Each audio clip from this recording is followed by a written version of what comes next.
Good morning and welcome to the Wilson Center's discussion today, The World in Wartime. I'm Marissa Khurma, Director of the Middle East Program.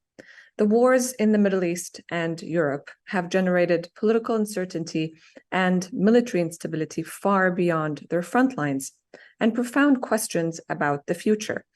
On both flashpoints, the world is increasingly divided between the West and the global South. Having just returned from Tangier, Morocco, at the Meddays Forum, I can tell you that there is much dissonance in the discussion between representatives of the global South, Europe, and the United States, particularly on both wars in the Middle East and in Europe. Alliances are also being redefined, notably as Russia and China and Iran form an increasingly tangible axis in both wars. International multilateral institutions and principles established after World War II are being challenged or collapsing under the weight of these two wars. That is the focus of today's discussion with Wilson Center experts that I'm delighted to introduce. First, Wilson Center and USIP Distinguished Fellow, an expert on the Middle East, Robin Wright, whose Wilson Center article, The 5 Global Dangers from the Gaza War, was the inspiration behind today's panel.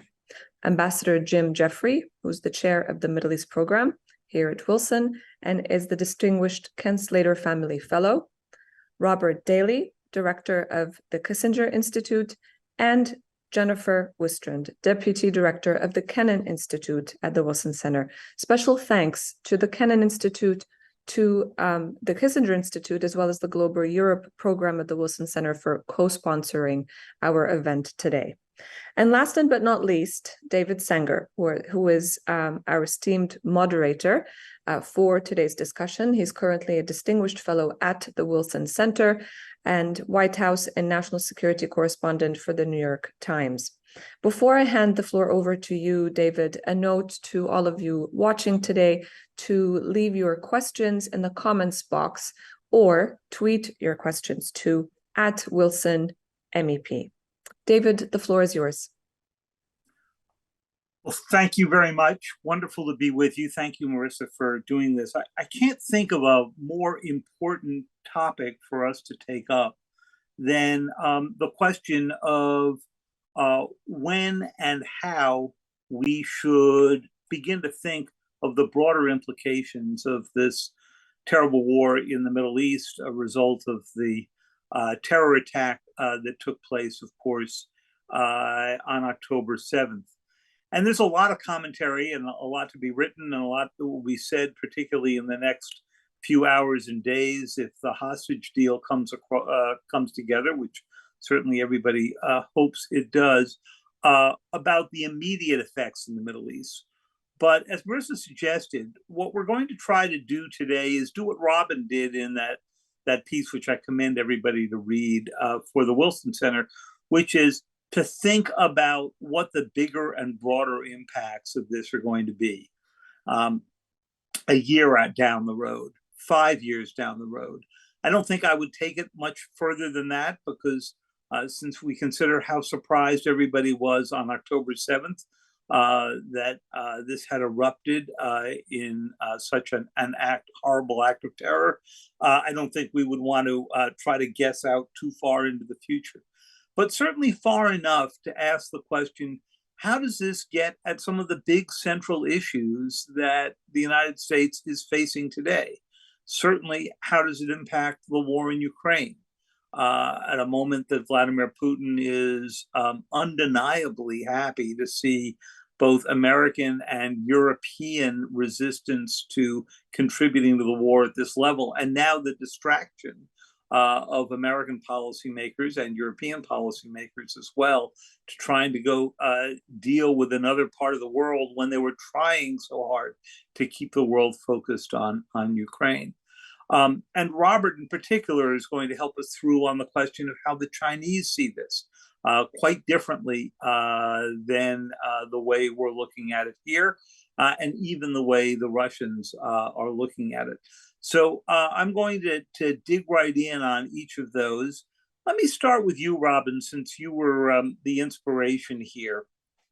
Tell us just broadly, what you think the impact of the war between Israel and Hamas is having on the future, particularly on Ukraine. What are the big trends that you think will emerge from this particular moment? Thank you, David. I'm honored to be on this panel, and I really look forward to hearing what everyone else has to say. I think what's really striking about the war between Israel and Hamas is that it's playing out in a country the size of New Jersey against a territory the size of Philadelphia, and yet the impact is rippling wide across the world and will, I think, for years to come. It plays out in a number of different levels.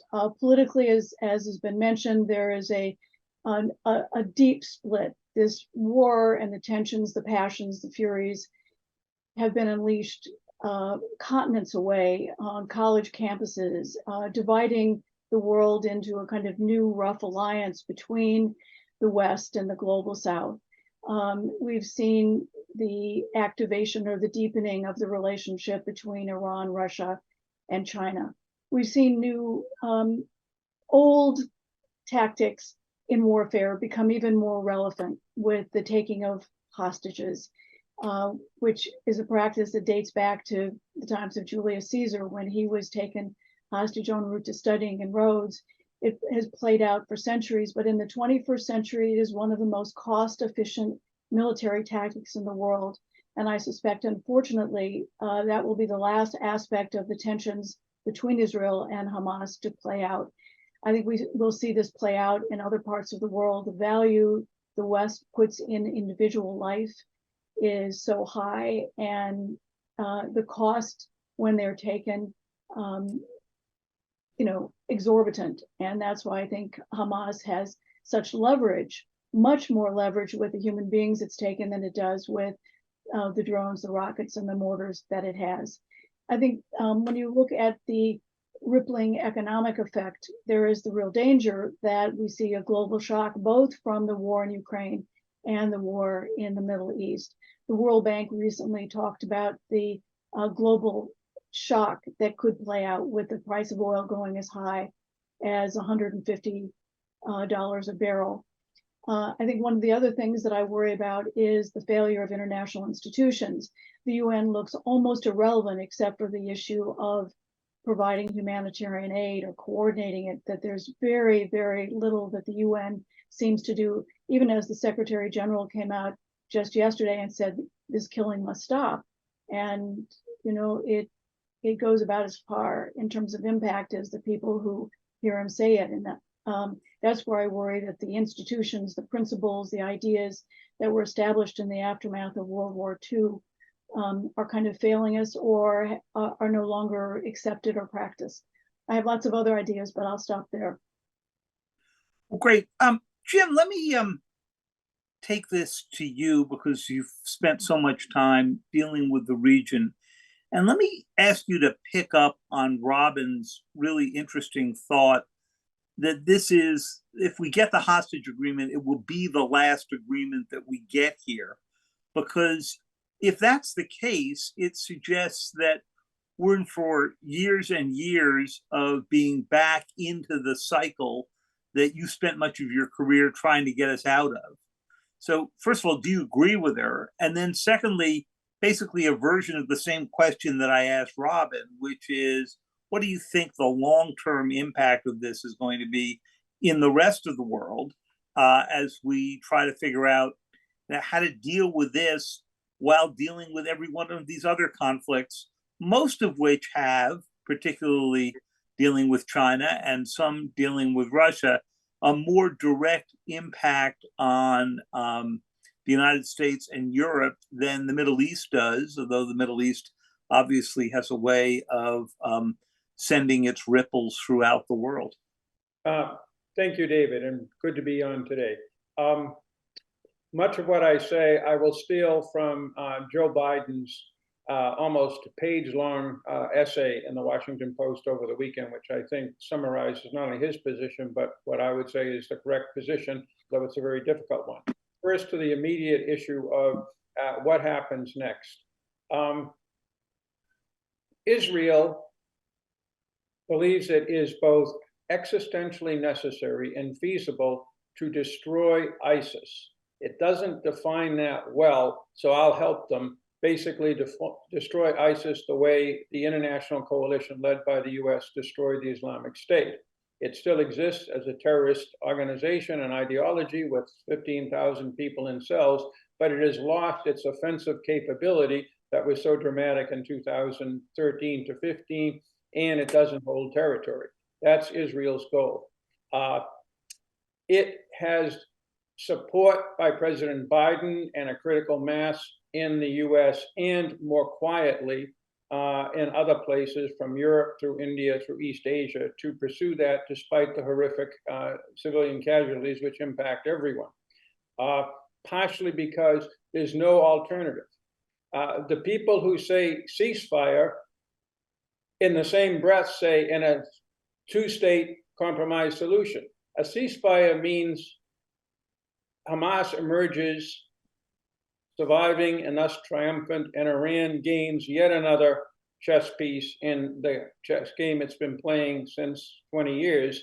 And these people are totally opposed to any solution to the Palestinian-Israel dispute, short of, to quote, from the river to the sea, which means that if any Jews are in the way, they get the endlosum. So I think that this thing is going to go on because there's no easy alternative, and the Israelis are determined, and Biden will support them. More generally, again, picking up on Robin, this, as the president said, is part of a assault by disorder states, Iran and its surrogates, and Russia, and potentially China, certainly for real in the South China Sea, potentially with Taiwan, against the international order.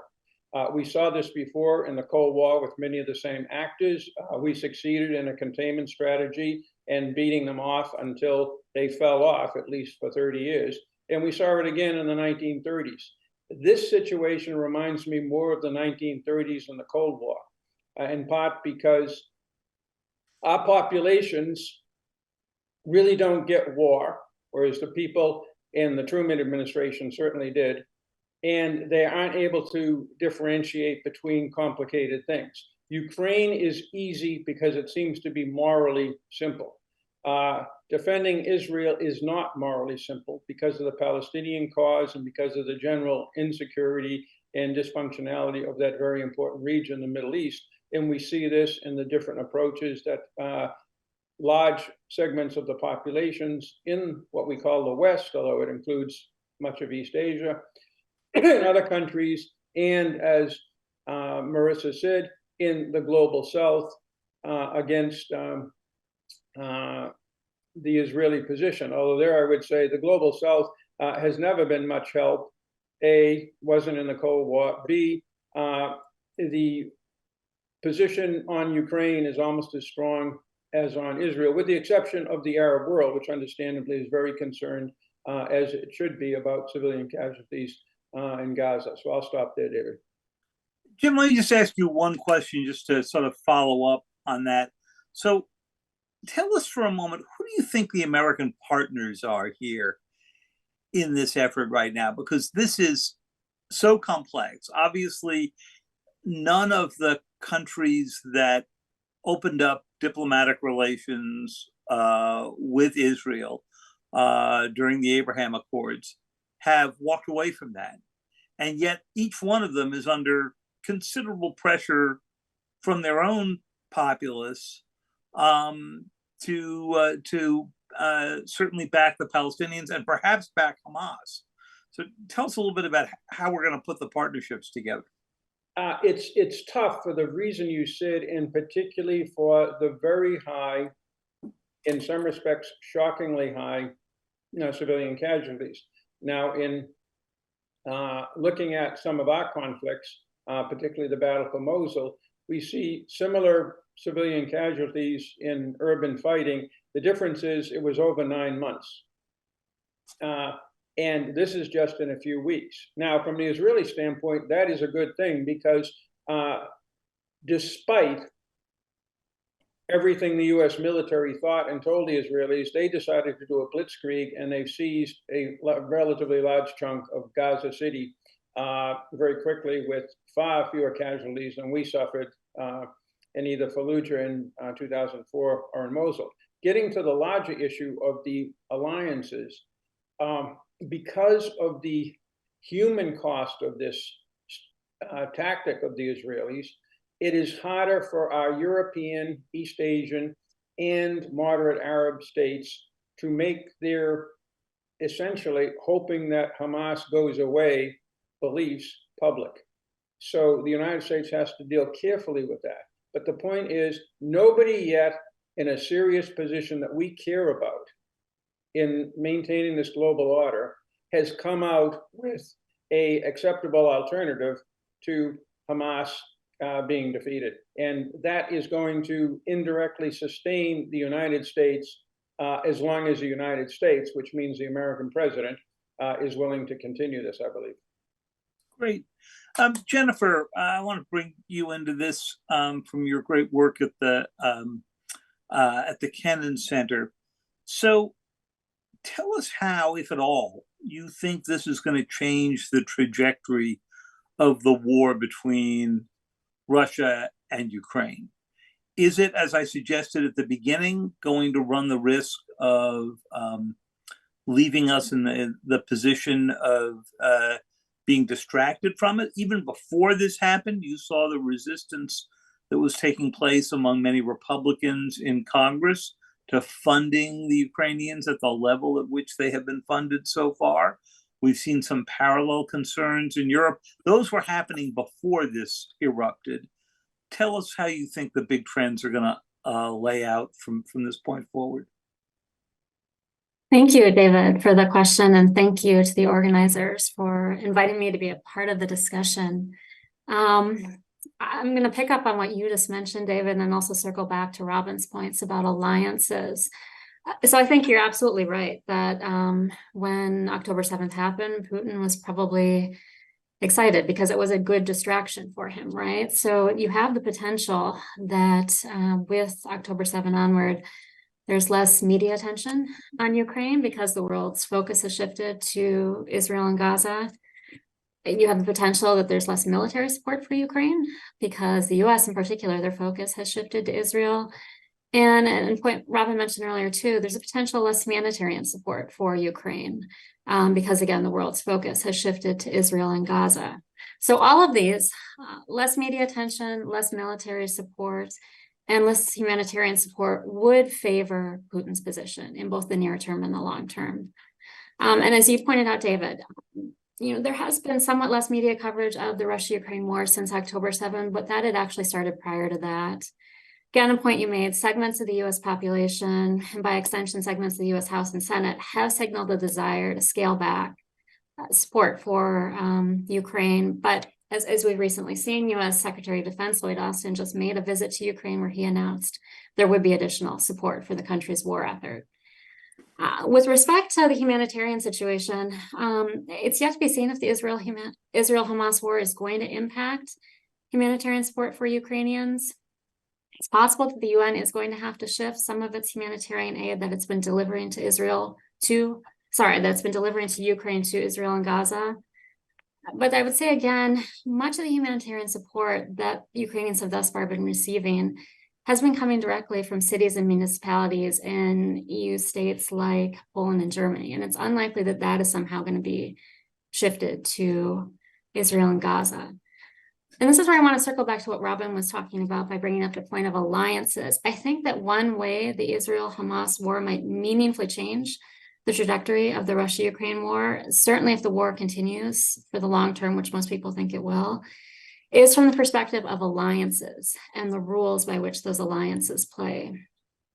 So Russia's full-scale invasion of Ukraine, it's unquestionably strengthened the EU and NATO, and the desire on the part of the states that belong to those alliances to uphold the post-World War II rules-based order. Since invading Ukraine, Russia has left or been kicked out of the Council of Europe, OECD, the list would go on. It has clearly become a pariah state in the eyes of the West, but it has not necessarily become a pariah state in the eyes of states that belong to other alliances, secondary, tertiary alliances.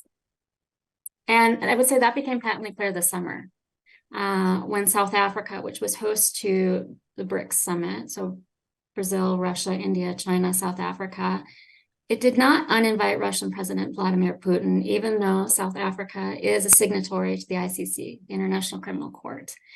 And it would have been obliged to arrest Putin as soon as he stepped foot on South African soil, since the ICC had earlier indicted Putin for illegally deporting Ukrainian children to Russia. And so instead, what South Africa did is it attempted to petition the ICC to be exempted from having to arrest Putin on the grounds that Russia had signaled that it would view arresting Putin as a declaration of war.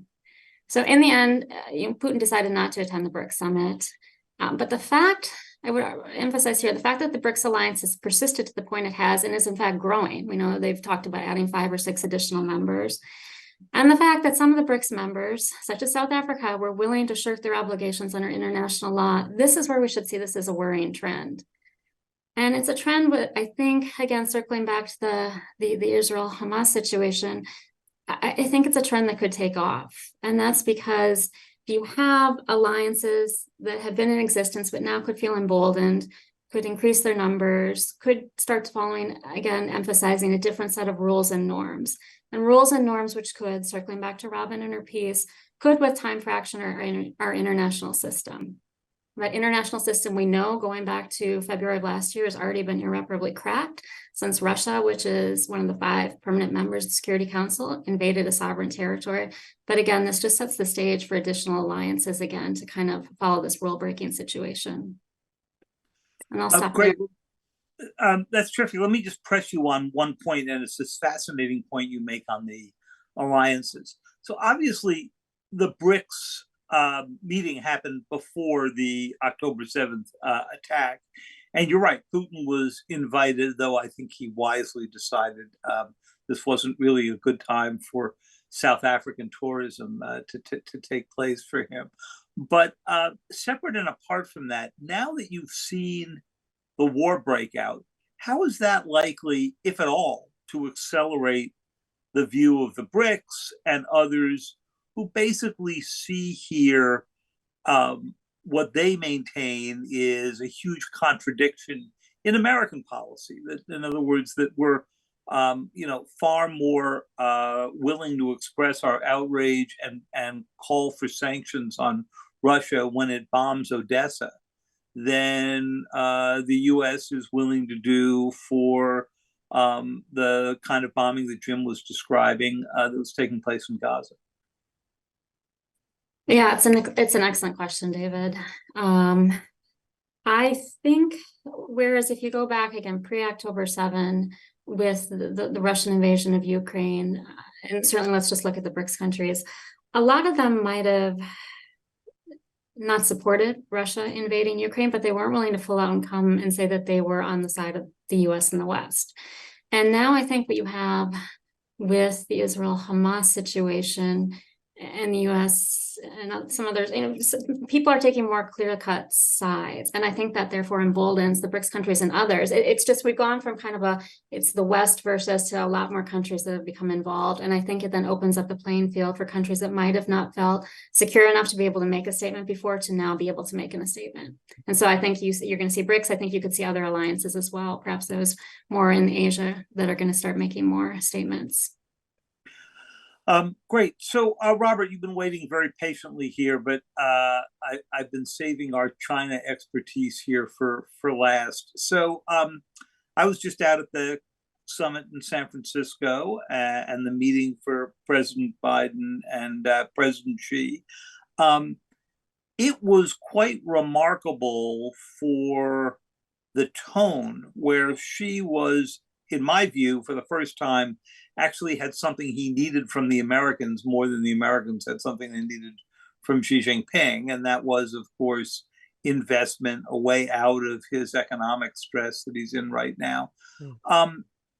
But everybody in Biden's party viewed this, traveling party who sat in the meeting, viewed this as probably a temporary kind of change. So I'm interested in your assessment of whether there's something fundamental going on here, and then in your assessment of how much does China really care about what's going on in the Mideast right now, and how does it view it differently than we do, as I suggested at the beginning? Well, for now, vis-a-vis the war in the Middle East and the war in Ukraine, it will really serve China's interests to only stand and wait. They do not have to get intimately involved in either case.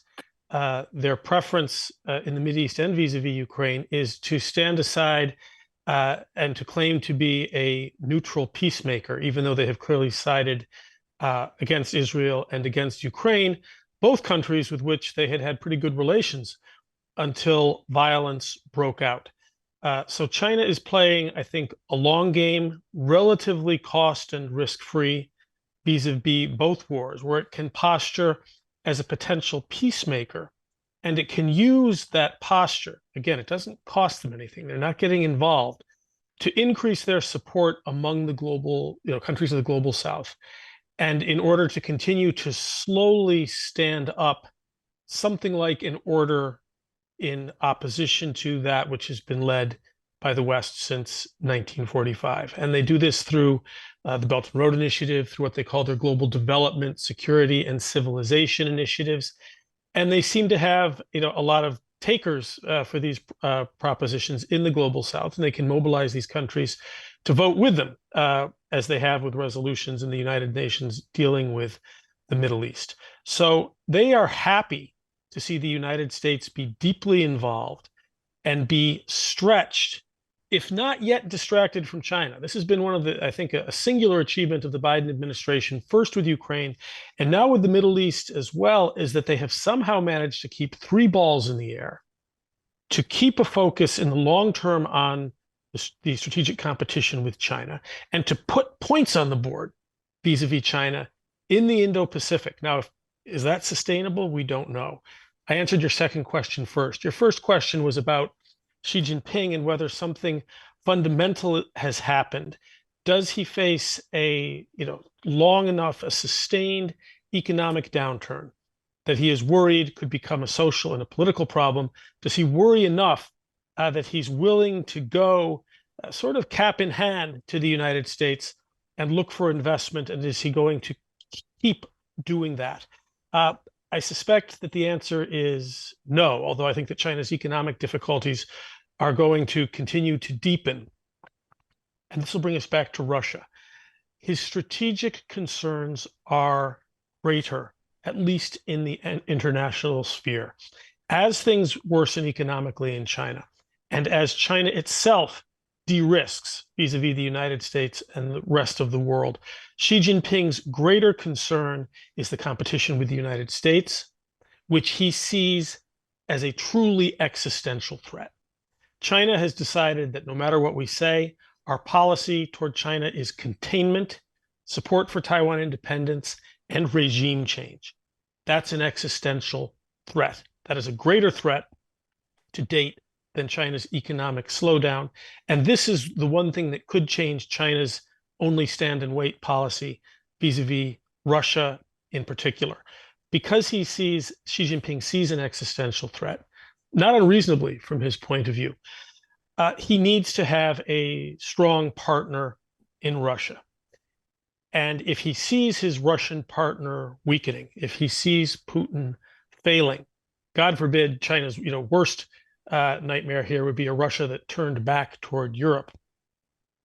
That is unacceptable because it weakens him vis-a-vis the United States. And I think that means if China saw that, they would be prepared to provide lethal aid to Russia, which they haven't done yet. So they potentially have a greater interest in Russia than in the Middle East, where they've been merely transactional. So it's wait, pose as a peacemaker, watch the United States get stretched, and use that stretching of the United States, in particular its support for Israel, to build support in the global South to stand up another order when the time comes. But China's going to be patient.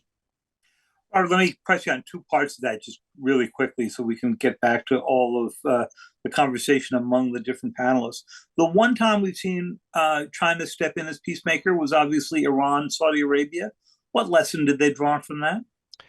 Well, Iran, Saudi Arabia was a gimme. Again, China didn't risk anything. It didn't pay anything. These two countries were not at war.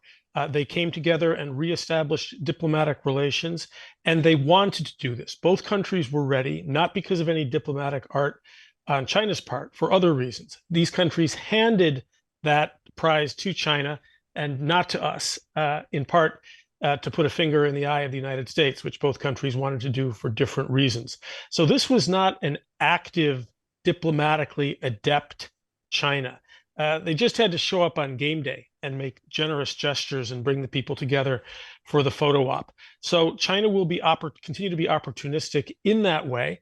And if there is going to be a peace table at Ukraine, they will want to be there. But they're not going to set the table. They'll come and sit down after things are all in preparation. And, in the case of Ukraine, hope to play a major role in a rebuild. They will also want a place at any international forum related to the Middle East. But again, they're not going to be likely to play a major role in bringing that about. They will pose as a peacemaker. This works well for their own people. Bringing together Iran and Saudi Arabia was frankly easy. So, and the only other one which I wanted to ask you on, and Robin, I'm going to ask you sort of a version of the same thing. So if I understood your argument right, Robert, you were basically saying, let's assume that the economic situation in China worsens, or at least doesn't get any better. I'm with you. I think they've got systemic problems, as the Japanese did, and it took the Japanese 2.5 decades to pull out of it, basically. If that's the case, does that deepen the relationship with Russia and with Iran? Yes, it could. They'll be looking to seek advantages. They're already asking Russia and other countries in the Middle East they're asked to accept payment in RMB for more and more of the hydrocarbons that they're extracting, and so that means they can strengthen the position of their currency vis-a-vis ours. Yes, I think they will draw closer to both Iran, other elements in the Middle East, and to Russia because of their fragility. And Robin has looked at some of the big long-term issues, and I think one of the major ones that we have to contend with is a growing competition between orders, with China and the United States roughly at the center of each. But both of these superpowers are highly and perhaps increasingly fragile. And what will that mean as they have an increasingly contentious relationship? I think this is something that we and the Wilson Center are going to continue to grapple with. Great. Robin, we haven't really talked about Iran until just now. I don't think I've ever been on a panel with you for more than 30 minutes where we haven't talked about Iran. But address the same question of the China-Russia-Iran relationship, how it fits in with this overall sense. You wrote a little bit about this in your Wilson bulletin piece. It's such an important question. Look, Iran, for the first decades after the revolution, really thought it would end up back in a relationship with the United States, but a very different one than during the monarchy. It wanted to be seen as a major Middle East power, have formal diplomatic relations, but on a different level, where the United States acknowledged Iran rather than looked at it as a proxy. But I think since President Trump withdrew from the nuclear deal in 2018, that Iran has begun to understand that its Western alliances are not the way forward. And so it has developed this very profound relationship with China when it comes to surviving economically, selling its oil, trying to circumvent US sanctions. And with Russia, it's now become the most important source of military supplies. Not, the big stuff that Russia would like to have, but it's still an important, it's a strong economic issue, but it's a strong strategic issue as well. And I think that's the danger. Now, I think this is a very unnatural alliance. I don't think that they're pushed together by common enemy, common concerns, common problems. Russia and Iran share the odious sanctions, as they see it, by the United States or the West. And so I think this is, changed things. to add to one of Jennifer's points, Iran is one of those countries that is supposed to be admitted to the BRICS in January. And that, of course, is seen in Tehran as something that's really important to its stamp of legitimacy or credibility in the world, helping to end its pariah status, at least among the global South. I think the other point about Iran that's really important, and it kind of plays to the broader issues of both of the two wars we're focused on, and that is Iran has gone in and created its own NATO alliance in the Middle East. The United States after World War II created NATO by tapping into countries with common history or values or an agenda. Whereas Iran went out and actually created its proxies, and it is now the most powerful alliance in the Middle East.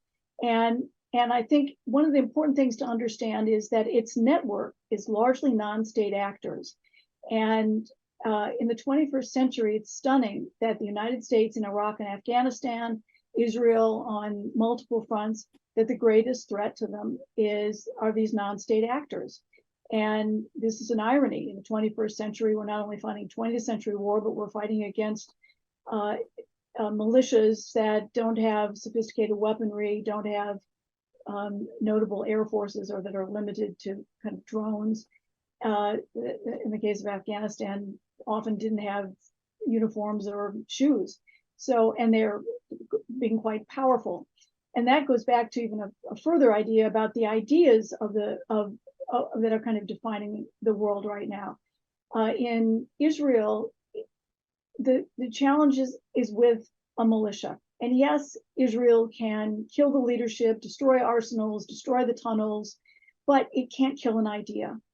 And the danger is that down the road, the idea doesn't die, and that because Israel continues to feel threatened by that idea, by that network created by Iran, that this war plays out in layers, and we're only in the beginning phase of one layer, and then Israel may feel secure, it has to go after, whether it's Hezbollah, the proxies in Iraq, the Houthis in Yemen, that this could end up much, much bigger.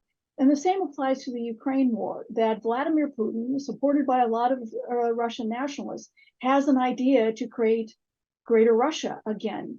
And even if Ukraine should win its war, a lot of Russians, whether Putin's around or not, are going to want to create that Greater Russia. And so I think the threats we see today, we kind of think in military terms, how many do you kill, how much do you destroy, and therefore we deduce what the threat is. And I think the threat really is the ideas. And it's very hard to see how we deal with these ideas in both the Ukraine war and the Middle East war. I'm going to pursue that with our other panelists in just a moment here, but I have the sad news to report that they won't let me just be the one asking all the questions here on this. And so we do have a way for everybody to participate with questions of your own. There's a chat box here. You can put your questions into that, and we'll pick up some of those. You can email us at MEP, Middle East Program, at wilsoncenter.org. And both those ways are ways of asking questions. We're going to run until just about 11:15 Eastern. So get your questions in now, and while I continue on with this a bit. Jim, let me ask you about Robin's interesting observation here that you might win battles, you're not going to kill ideas, as you said yourself in this, that we're basically viewing Hamas the way we viewed ISIS, and the United States did a lot to degrade ISIS, but it's still around, and certainly the ideas behind it are still around. So how much attention is being placed on this question, to your mind? Because it's always been the fundamental question of how you deal with this beyond a two-state solution, beyond all of the mechanisms of it. And I'm not sure that we're any further along on that question than we were 30 years ago. We're back to where we were 30 years ago, because the effort to have a two-state solution founded on, I'm going to take a quote from a Israeli left of center guy, and thus more credible on this than many, but expand it, who said that we who supported Oslo and Rabin didn't realize that for the Palestinians, it wasn't about 67, which is a two-state solution in the borders of West Bank and Gaza. It was about 1948. That is, to sum up crudely, from the Jordan to the sea. What he didn't say, and what we realize, is that for some Israelis, it also is not about 67. It's about taking over the West Bank, which they see as part of God's gift to the Jews from the Bible. And therefore, you have two conflicting, unreconcilable positions on the whole purpose of the two-state solution, which it was inherent in UN General Assembly Resolution 181 back in the 1940s for a Jewish and an Arab state. So that's the problem there. In terms of Hamas, it's very important to realize that this is not a reaction to Israel's not following through on a two-state solution. Hamas really is all about 1947. 1948, they really do want to eliminate the Jews from Israel, and people have to keep that in mind. That feeling will not go away, and it will not lose its power. And this is about the only new thing I've thought about this in a long time.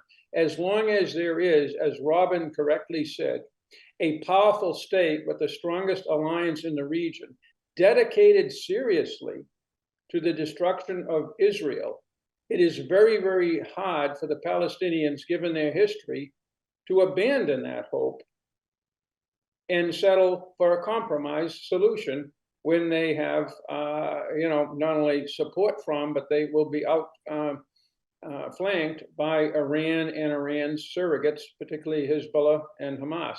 So I'm pretty skeptical.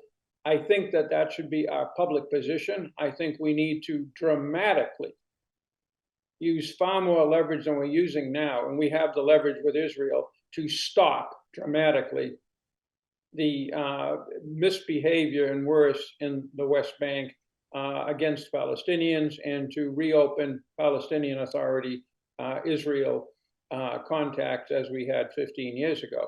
But beyond that, the key thing is figuring out a way, as you said, not to destroy Hamas. That's why I keep on coming back to the Islamic State, and I keep on getting very little traction around this town or elsewhere on it, but I saw it for real.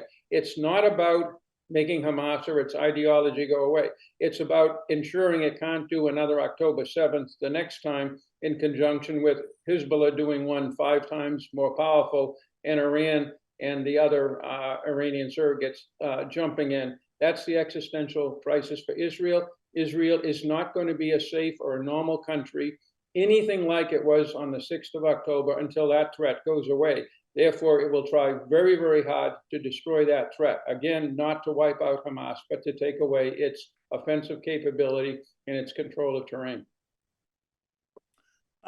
Great. Well, let me go first to the first question that we've got from one of our participants. It's from retired Ambassador Lawrence Silverman. Welcome, Ambassador Silverman, who says that he agrees with you, Robert, that the China initiative in March on Iran and the Gulf was a gimme, and that we shouldn't expect very much from Beijing. But could China quietly message Tehran that the Israeli-Hamas conflict should not escalate? Now, I'll tell you, just based on my reporting in San Francisco last week, we were told the Chinese have already done so. Yes, that may well be the case. This has been the focus of some of the Biden administration's diplomacy.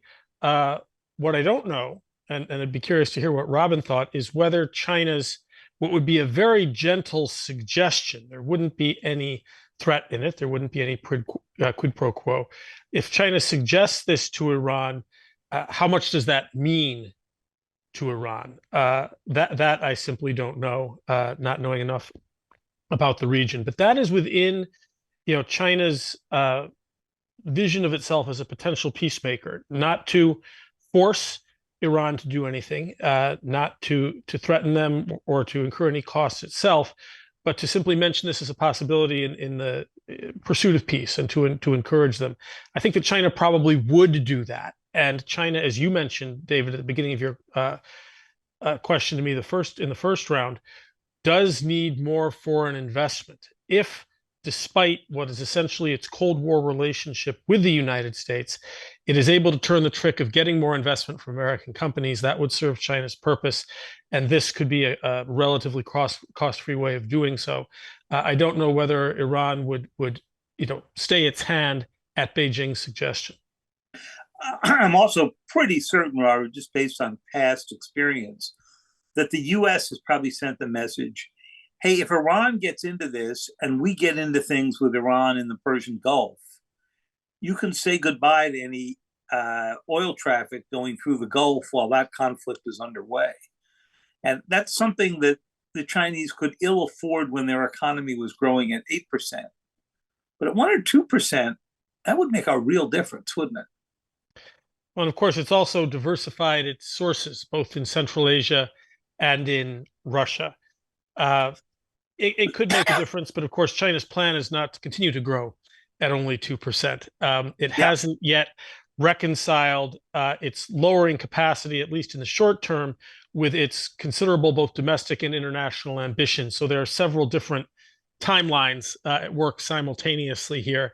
And so I don't think that within a month, 2 months, even a half a year, the mathematics of China's slowing economy in the short term and perhaps lower long-term need for hydrocarbons, I don't think that's going to be determinative in the way that China's looking at the current conflict. Let me ask Jennifer just to pick up on that, because in an odd way, any turmoil that affects oil prices and oil flow would strike me to benefit the Russians, wouldn't it?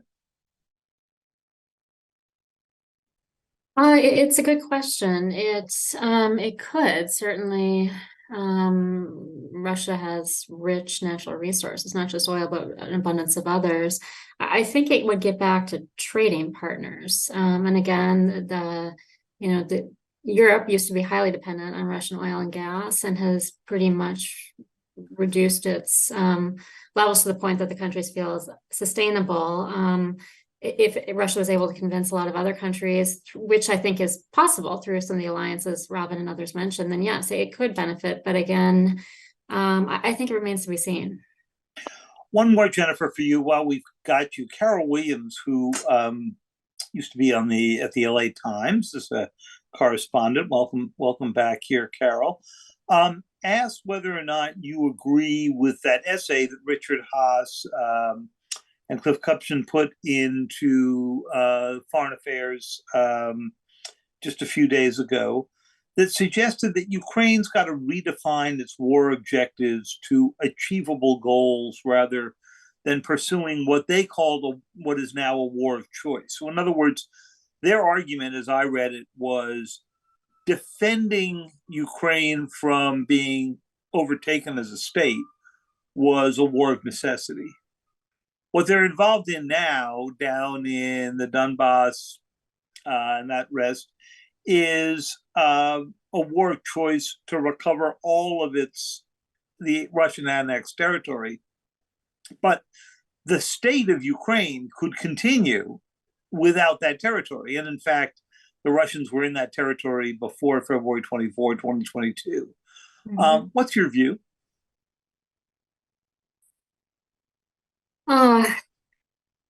My first reaction is none of us should speak for Ukrainians. And at the end of the day, this is their war. It's an existential threat against them. And so they should be able to make the determination of how far and for how long they want to fight. Why I think it's a slippery slope to say that we should start to look and say, well, we could regain most of the territory, but not all of it, is going back to one of Robin's points about ideas. And she mentioned with respect to Russia. Okay, so Russia invaded Georgia back in 2008, and to the present still occupies about 20% of Georgia's territory. It went into annexed Crimea back in 2014, and then it went into eastern Ukraine. So I don't think somehow saying, well, we can regain part of Ukraine or we can stop at this point, it's not going to stop Russia, or at least they're not going to stop Putin in terms of his desires to create this greater Russia where he's defined it as any type of Russian nationals or Russian speakers. So again, first point, I think it's up to Ukrainians, how long they want to fight. That's their choice. But second, I don't think that somehow suggesting that we're going to go to the negotiating table and, yes, we'll let Donbass and Kherson, those areas go. It's not going to stop the idea in the mind of Putin or others that support him. Okay, great. Robin, we have a number of questions that have rolled in for you. You're just a question magnet is all I can tell you. The first one is from Tom Warwick of the Atlantic Council. Asks, what do you think Iran's reaction will be if Israel does succeed in defeating Hamas, at least militarily defeating Hamas, not necessarily the idea of Hamas as you described it? Yeah, I think there's a real problem in both defining winning and defining defeating. And that's where I think you could have a partial military victory but a defeat when it comes to the threat. And so I think that's, I think that will haunt us for a long time to come. Now, repeat his question to me because I got off on my tangent. His question is, what will Iran's reaction be? Yeah. So the most interesting thing about this war is that Iran and Hezbollah either weren't informed or opted not to get involved. If Hezbollah had been involved from the beginning, it would have been catastrophic for Israel. It has many times the number of missiles, far more precise, rockets, mortars, everything else. But it has so far largely limited its reaction, its involvement to the northern strip. It could do far more. And there's a fascinating Reuters story, which I'm sure David has seen too, which claims that Khamenei called in Khalid Mashal, one of the leaders of Hamas based in Doha in Qatar, and said, this was your war and you didn't tell us, and kind of, you're not on your own, but this is your war to fight. I think there's a very different relationship. We talk about Iran's axis of resistance and its many proxies and allies in the Middle East, but they all have different relationships. And the one with Hezbollah is profound, dates back to Iran's conversion to Shiism in the 15th century. The relationship with the Palestinians, who are Sunni, very different. And look, I think that Iran will continue to support Hamas one way or another, whatever its post-war game is. But I think it's made a decision for now to let Hamas win or lose on its own, while using the war on another war front with ISIS, letting or nudging or pushing or ordering its proxies in Iraq and Syria to go after American forces who were based there to try to ensure that ISIS doesn't expand or regroup. Now, in the context of that, one of the most worrying things to happen over the past week was the testimony by the FBI Director Chris Wray, the Homeland Security Secretary Mayorkas, and Christine Abizaid, who heads the National Center on Counterterrorism, and all of them said that there's a greater threat today to the American homeland, which the threat level already having been elevated this year to a whole new level since the October 7th invasion. And I think one of the things we think of Jim, when he was head of the counter-ISIS campaign, they'd made such extraordinary progress in diminishing and eliminating the caliphate. And the danger is that we're back where we were not just 30 years ago, but back in the 1970s and 1980s in facing the threat of terrorism, which we had put way down on the list, not only in the Middle East, but further afield, whether by lone wolves or foreign actors, but also in the homeland. I'm glad you raised that because, Jim, I'd sort of like you to take that up, and along with the question that we've got from Paula Doyle, who's an adjunct professor of practice at Georgetown, who asks, how do you see Iran calculating when and how to push Hezbollah to attack Israel while the latter is busy in Gaza. So we already heard from Robin that it may be in their interest for these proxy attacks to continue on the U.S., although that strikes me as a pretty dangerous game for the Iranians right now, given where the American reaction has been. But I'd be interested in your answer on that and on the Hezbollah question here. Yeah, it's kind of all the same thing, and it gets to how this struggle is part of a whole bigger regional confrontation. I think Iran was surprised. First of all, they were tactically surprised by Hamas striking without enough notice because, as Robin said, the time to strike Israel would be in conjunction with Hezbollah under some other circumstance, and it would have been catastrophic for Israel, existential. And so they blew that opportunity. Now they're facing two problems. One is if Israel goes on, and again, I understand you can't kill the ideology, you can't wipe everybody out, but if Israel continues on, it loses a major offensive proxy capability that is extremely useful for its own deterrence, that is Hamas. But on the other hand, Iran is also surprised by the dramatic actions of Joe Biden, not only putting this huge fleet that seemed to come out of nowhere all around Israel, but making clear, we've only done it a couple of times, that we will defend Israel's airspace from missiles and rockets flying in from Iran's friends, at least twice the Houthis. And that's dramatic. So Iran is playing a careful game of not escalating, but letting its own people and Hamas know that it's still in the game by these very careful attacks on us. The administration, and I've been critical of 3 administrations previously for not reacting strongly against Iran's military provocations. This time, however, Biden is absolutely right to keep on blowing up the same shed in Abu Kamal, Syria, whenever we're attacked, because that's what's happening. I imagine there's a sign in Arabic 50 meters away, don't come any closer. This is the American retaliation target.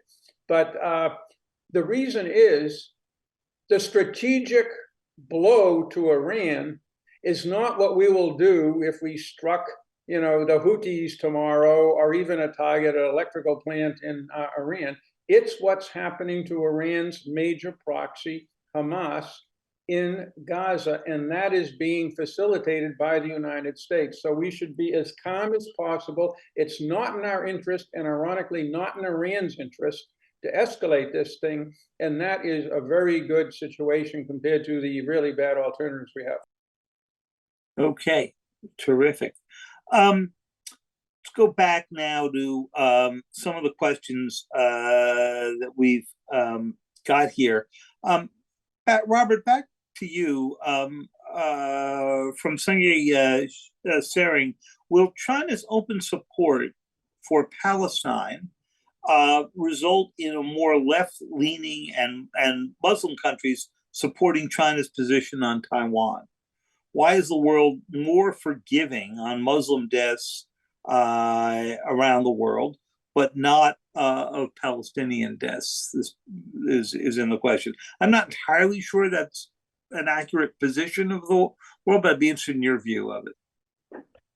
Well, as I said, China is using both the war in the Middle East and in Ukraine, and also using some of the friction in the South China Sea, especially its recent frictions with the Philippines, to convince not only its own people, but its audiences in the rest of the world that all of these sources of friction really come from one place, which is the hegemony of the United States. The Chinese narrative is that the war in Ukraine results from the United States and Europe pushing too far to the east. In the Middle East, when China tells its own people the story of what's happening there, it does not begin on October 7th. The story begins with footage of American aircraft carriers steaming through the Mediterranean. The United States did all of this. And that does seem to translate into support, at least in things like UN votes, for China's other positions. Whether they're in the Belt and Road or whether they're in the Western Pacific and Taiwan. Now, Middle Eastern countries really can't do anything but provide nominal support for China in Taiwan. China will use that to count heads and say that so X number of countries support us, but that isn't going to translate for China into real capability. And we don't yet know how much China's or China, Russia, Iran's support, which seems to be growing in the global south, we don't really know what that means, how durable it is, or what its nature is. Does the global south's growing support for China and Russia, is that programmatic or is it opportunistic? Are they really committed to a new set of rules and principles, a new order, or is support for Russia and China, among other things, designed to provoke the United States into paying more attention or investing more in these regions? We don't know. So I think we need to be careful when we speak of these new alliances or speak of alternate orders, of simply putting the global south, which is a tricky term anyway, into the China, Russia, Iran column. We don't know how deeply committed that is, and how much of that can be complicated by more diplomacy or more investment or more involvement on our part. But yes, China has been successful at translating its transactional support of other countries, its trade, its lending, into votes. How much of that is a real commitment, if it came to what we're sort of hinting at, which is an old order against a new order, and it's a little soon for that. I don't think we know. I think that the global south still has a lot of chips on red and black. Jennifer, interesting as Robert's talked about these hedging strategies, which is essentially what we're hearing. Do you see those playing out more over the next year in Ukraine's case? In other words, have we seen the high watermark of the states that are going to support Ukraine? And then there's a question for you from Byron Callan from CSIS, who asks about your thinking on the fiscal capacity of countries to support these wars. We've seen deficit arguments reemerge in the US as an argument against financing the war, though it's a tiny amount compared to, say, the overall defense budget. We're seeing this begin to happen in Europe. Does this all matter, or can it be handled? Those are a good set of questions. David, I'll start with yours first, where you said, have we reached the high water mark of states that will support Ukraine? I don't think so, actually. And I think certain if you go back, the EU, the NATO alignment, the US, they are firmly committed. And I think we saw that just reinforced by Finland within the past week, which, had historically had a warmer relationship with Russia. They were pushed to join NATO this past year. And then very recently, now they're going to close their 4 border crossings with Russia, right? So I think it's unequivocal that EU, NATO is going to stand firm. I think there is a potential, again, depending on how the Israeli-Hamas war plays out. Again, getting back to this ideas, but I think the West very much failed to sell the post-World War II order and the institutions. And again, I take Robert's point. I too don't really like the word global South, but a lot of that area was not sold on the benefits of this post-World War II international institutions. And to the extent that the West views this as an opportunity they really do need to convince people that is the route to go as opposed to some of these other routes. And I think that there could be other countries that come on board and see with time that, yes, actually it is critical to support Ukraine over Russia. With respect to the second question that was asked by the audience member, fiscal capacities of countries to support these wars, that's again always a perennial question, right? To what extent is a country feel they've reached their max in terms of supporting a war? Again, I would say, at least in the case of the EU, it is astonishing that very quickly within a year's time, specifically countries like Germany were able to completely divest from being reliant on Russian energy and gas. You could see other countries pushed with time if convinced that that's the right option to do the same. One thing I would bring up, though, where it's difficult for us to prognosticate about most of these issues we're talking about, the one that I think that we can safely talk about is the massive level of human displacement that first took place with Ukraine and is going to take place with Israel, Hamas, and that's going to be absorbed, as history shows, by the countries that are most immediately proximate to those situations. And that could be where countries suddenly feel pushed, right? If they've now got a large influx of people and they're being asked to contribute, that's where I think you could start seeing a more cost discussion rise. Robin, let me ask you the same question. Have we seen that high water mark? Are the events in the Middle East likely to increase the number of countries that say, Ukraine, not my problem, Middle East, got to be the result of American meddling? You're muted still, Robin. Yeah, I have to put the mute button on, otherwise I'll keep talking. So I think the problem is the world is very divided, and we saw divisions over Ukraine that have been amplified, accelerated, accentuated during the Middle East war. And I don't see the healing mechanism with the failure of international institutions to step in and say, we're going to take action, or we need, you can't pass a resolution. I think the fissures are so deep right now. And I'm going to throw in a political element we haven't talked about. And that is, an Israeli pollster was explaining to a few of us how after every war, Israel turns further right. And that the last election, 48% of the population voted right. And that there is room still now in the aftermath of the atrocities that Hamas engaged in for anywhere from 60 to 64% of the Israeli population to turn right. Maybe without Bibi Netanyahu, the prime minister, but that their agenda will be more and more focused on security. This comes at a time that we see in Argentina, the election of a far right politician. We face an election in this country that, if President Trump is elected again, that we're talking about issues, wars, alliances, and so forth that play out politically too. And so I kind of wonder over the next few years if there is kind of a major turn right by various countries, that we see a whole different ball game playing out. Where's the balance of power? What are the operations? I want to make one point in response to Robert. And I think the interesting thing about this China, Russia, Iran alliance is that Russia and Iran are competing against each other to sell discounted oil to China. And so that's where there's a fragility within this alliance. It is, I think, transactional. They don't share a lot in common in terms of their culture, their agendas, and so forth. So it's kind of a reactionary. It is an alliance in reaction, but it's still very disconcerting. And one point on Jim and the issue of the United States deploying in the Middle East.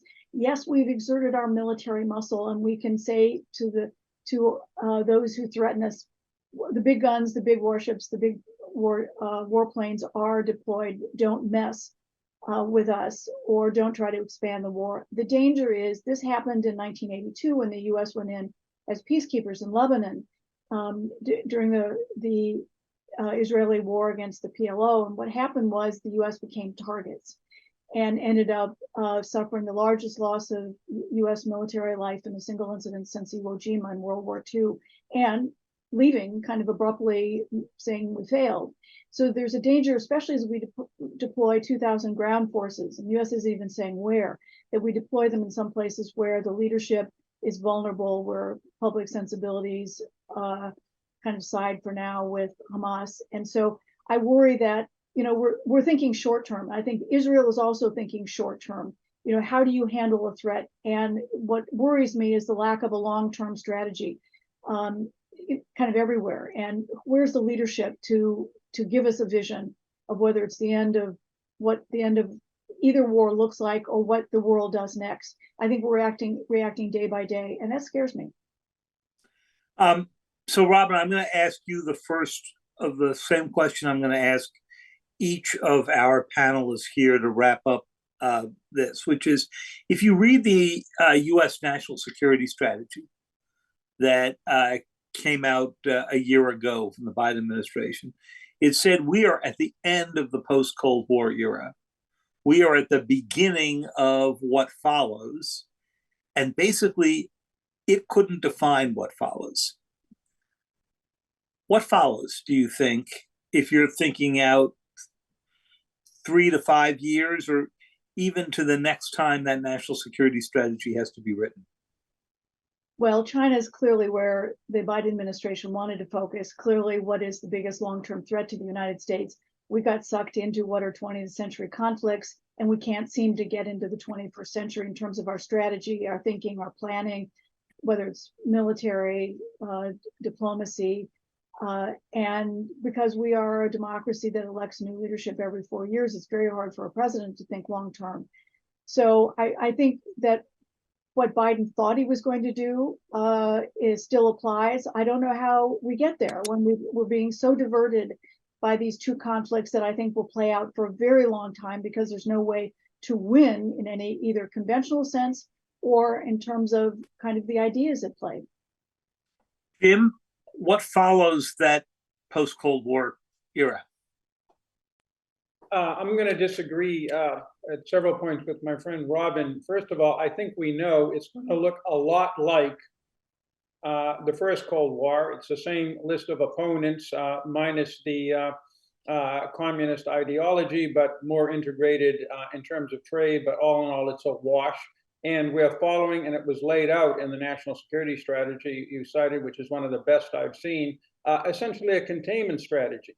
And I think because we are inherently stronger and it's a defensive strategy, and all you have to do is push back these threats in the long term, it can work. Where I disagree with Robin is I don't think this is a great power competition between the US and its pals in China. I think it is an assault on the global order by a loose network of opponents, Russia, China, Iran, and friends.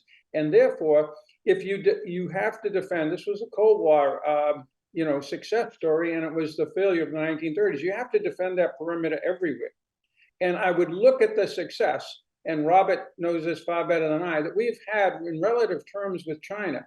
For the first time in 8 years, strategic nuclear discussions, which is extremely important given the Chinese program and to a lesser extent our advancements, given the new decision at the California meeting to have a return to military deconfliction talks, and just the fact that this is going on. China clearly is taking the United States very seriously. I think that part of that is they see the United States is serious about backing up its partners in the global system, be it in Ukraine, be it in Israel, be it in the South China Sea or Taiwan. But that's just one opinion, and that is very controversial, even in my own mind, but I'll leave it at that. Robert? Well, I think that what follows a post-Cold War period is almost by definition a new kind of Cold War, the outlines of which are only just beginning to come into a hazy focus. You know, Robin's points about the fragility of the Russia-China Iran relationship are well taken, but what they do share profoundly is a desire not to have their options shaped by the United States and not to have their states defined before the global public by the United States. And that is something that they share with many other countries around the world. And they are finding more ways, including through economic cooperation and through technological cooperation, to in fact counter or opt out of the United States and its allies shaping their world. What that means is the end, really, of any belief in collective action. You know, Robin has referred to the complete failure in the Middle East of multilateral institutions like the United Nations. They're not playing any role. Nobody expects them to. So no looking for collective action, and to go even broader and to go out on a limb here, that is something like the death of the Wilsonian ideal. Our assumptions and even our ambitions for internationalism around the world are changing quite fundamentally. And I think that that is what we are going to have to adapt ourselves to, and that our strategies should be founded in that understanding.